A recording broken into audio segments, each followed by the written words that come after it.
Steven, you there? Okay, great. Well, it's good to see everybody. Hell, we have half the cabinet here. We're just in a cabinet meeting. It's good to see everybody and good to see the press this morning. So we're going to say a few words and then kick you guys out for the interesting part, which will be the closed door meeting. First of all, great to have our new DHS Secretary, Mark Wayne Mullen, here. Great to have Colin McDonald here, who has been confirmed but not yet sworn into his new position at the Department of Justice. And I would say that's maybe the most exciting thing that's actually happened on the Fraud Task Force is the fact that we now have a leader on the anti-fraud side at DOJ who is going to work with the task force, who's going to use the resources that we're putting together to make sure that we really supercharge this anti-fraud effort. So let me just say a few things about this, and then I want to kick it over to Andrew. Oh, hello, Brooke. Brooke's alarm clock didn't go off this morning. So here's the basic problem that we've had in this government going back for probably 30 or 40 years, is that you've never had an administration that has really taken this seriously until the president put us really from day one of the Trump administration, who said, we have to take the fraud issue seriously.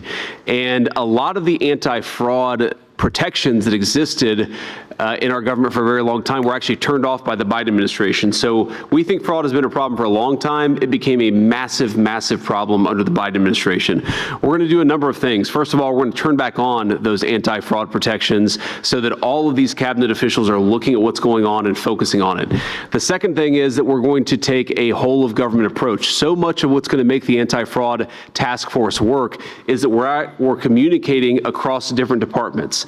So when Bobby Kennedy is talking to Scott Bessent about things that he's seeing in Medicare and Medicaid, when Scott is seeing things at Treasury, when Brooke is seeing things at Agriculture, when Scott is seeing things at Housing and Urban Development, what we're going to actually do is force the bureaucracy to take this seriously and work together as political principles to make sure that we stop allowing fraudsters to steal the American people's money. And that brings me to my final point before I'll kick it over to Andrew, who is leading this anti-fraud task force. This is not just theft of the American people's money, this is also theft of critical services that the American people rely on. Some of you have heard me tell this story before, but I think that the autism scam that we've seen in the Somalian parts of Minnesota really illustrates well what's been going on across whole layers of our government. So you have a program set up under Medicaid to help autistic children and their families get the resources that they need, because of course we know that when you have a kid who's on the spectrum, it requires a little bit more help, a little bit more services. And so the government, enforcing the mandate from the American people to be kind and compassionate to our citizens, has set up this program to help families who are dealing with these particular struggles. Now, what we've seen is Somali fraudsters at an industrial scale taking advantage of that program to the tune of millions and millions of dollars. And there are two separate tragedies there. The first tragedy is that you have people who pay into the federal government, who pay into the IRS, who pay their taxes expecting that those taxes will go to help their fellow citizens, and it's not going there. It's going to help fraudsters. That's tragedy number one. And the more important tragedy is that you have families who need these services who are unable to get them because people are getting rich off of fraud schemes instead of making sure that autistic children and their families get access to these resources. And unfortunately, that story, while it's very concrete and very obvious what we're seeing in Minneapolis, it is replayed again and again and again across many states and across many different programs. It has to stop. The President of the United States has ordered us to stop it, and that's what this task force is going to do. So without further ado, I'll kick it over to Andrew, who will talk about some of our work here today. But the most exciting thing is that this task force is finally stood up. We've got allies at Department of Justice now who are going to take this thing by the horns. We've got allies across every major significant department, and we are going to stop the fraud that's being committed against the American people. Andrew. Thank you, Mr. Vice President. I'd like to begin by thanking President Trump and the Vice President for the confidence they put in me to help lead the task force. America is the most generous nation in the history of the world. For decades, Americans have turned over trillions of their tax dollars to social welfare programs to help their neighbors and fellow citizens through hard times. They've done so on the basis of social trust, the belief that their governments, state and federal, will do the right things with their dollars and that their fellow citizens will honestly participate in these programs. Fraud shreds the social trust on which these programs and our entire nation depend. This fraud crisis is thus existential. If we fail to address it, the fabric of our nation will swiftly unravel. And the American people feel like they are getting ripped off, and they're right.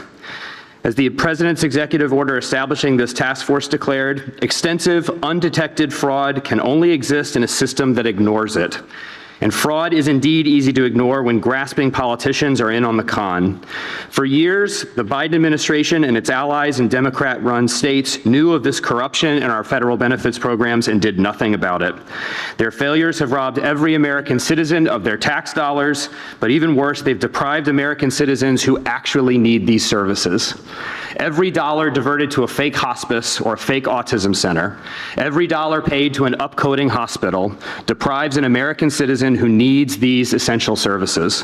Fraud therefore wounds the neediest among us, the very people that Americans want to help when they fund our social welfare programs. Finally, we have a president who is doing something about this corruption crisis. We are here today because President Trump and Vice President Vance won't ignore it. And we won't ignore the public officials who have facilitated it. Our work on this task force will be to develop a comprehensive national strategy to combat the corruption of our federal benefits programs and to assist the Department of Justice in prosecuting those who have corrupted them. In doing so, we will restore the social trust that has been lost because of mismanagement and fraud. The presence today of so many members of the President's cabinet, including the Vice President himself, is a testimony to the importance of our work and its priority in this administration. Together, we can remove the scourge of fraud in our federal benefits programs, and we can restore public confidence in their efficacy and integrity. I look forward to our important work. And with that, I'll turn it over to Stephen Miller.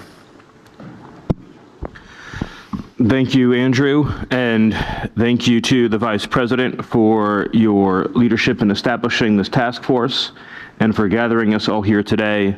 And I have some personal behind-the-scenes experience with talking to the Vice President and seeing how resolutely determined he was at the very first exposure of some of these shocking discoveries to create, establish, and launch this task force.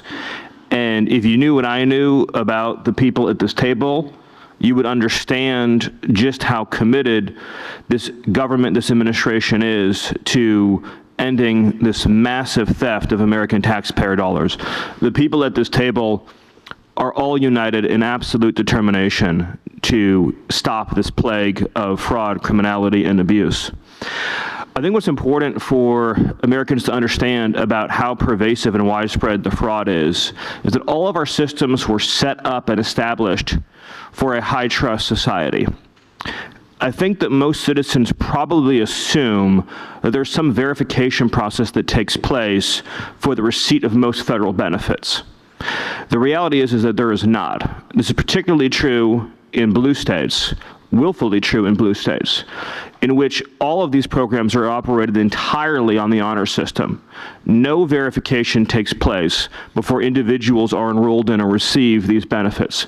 So as a simple example, if you're a Somali refugee living in Minnesota, you could lie about how many children you have. You could lie about what your immigration status is. You could lie about your marital status. You could lie about child care. You could lie about disability. You could lie about all these things and many more. And nobody in the state of Minnesota would validate any of these facts before writing you a check. We at the federal government are simply sent a bill from the state of Minnesota for the cost of providing these services in the aggregate. So to take the food stamp program as an example, SNAP, and that of course is administered by Secretary Rollins, we do not know the names of any SNAP recipient in the state of Minnesota. We just get a blank check. We have asked the state repeatedly and tried to compel the state unsuccessfully to turn over their SNAP enrollment rolls so we could ascertain such basic facts as, are these people even legally eligible to receive these benefits? And the state has refused. absolutely categorically refused, and in fact, the state has spent millions of dollars in court for the singular purpose of trying to prevent the state from ascertaining the identity of a single SNAP recipient in the entire state of Minnesota. Think about what this does to public trust, social trust, people's faith in the system, right? Imagine in a community, a working class community in the Twin Cities, say a native Minnesotan who works as a lineman or works as a construction worker, works in any job that requires hard work, dedication, focus, who's worried about his ability to support for and provide his family. And then imagine that he has a neighbor who's a Somali refugee who arrived 2 years ago and has a Mercedes and no financial stress and no worries at all in the entire world and never seems to ever go to work at all because he just went to an office in the state, lied on a piece of paper, and got unlimited free money forever for life. That is the system that is being run, and that is the corruption that this task force under the leadership of the Vice President is going to demolish. And I'll just conclude by saying that I'd be remiss if I didn't mention the atrocity that is taking place in Congress with congressional Democrats fighting relentlessly to abolish the very federal agencies that are responsible for policing and investigating fraud as well as all matters of homeland and national security. I see, of course, a new secretary who has just been confirmed to DHS, my good friend, Mark Wayne Mullen. He now takes command of a department whose men and women have been working without pay for weeks on end to protect and defend the American people, to protect and defend our coastlines, to protect and defend our families. Well, they've been treated with nothing but derision, hatred, and contempt by congressional Democrats. It is legislative terrorism. It is one of the greatest abominations that has ever occurred in the history of this country, and it's to the everlasting and eternal shame of the Democrat Party. Again, thank you, Mr. Vice President, for your leadership and vision in establishing this task force. I'm proud to serve on it under your leadership. Thank you. Thank you, Stephen. Thanks, everybody. We're not going to take questions because we have some very important work to do, but we will certainly do some press events in the future. Thank you all.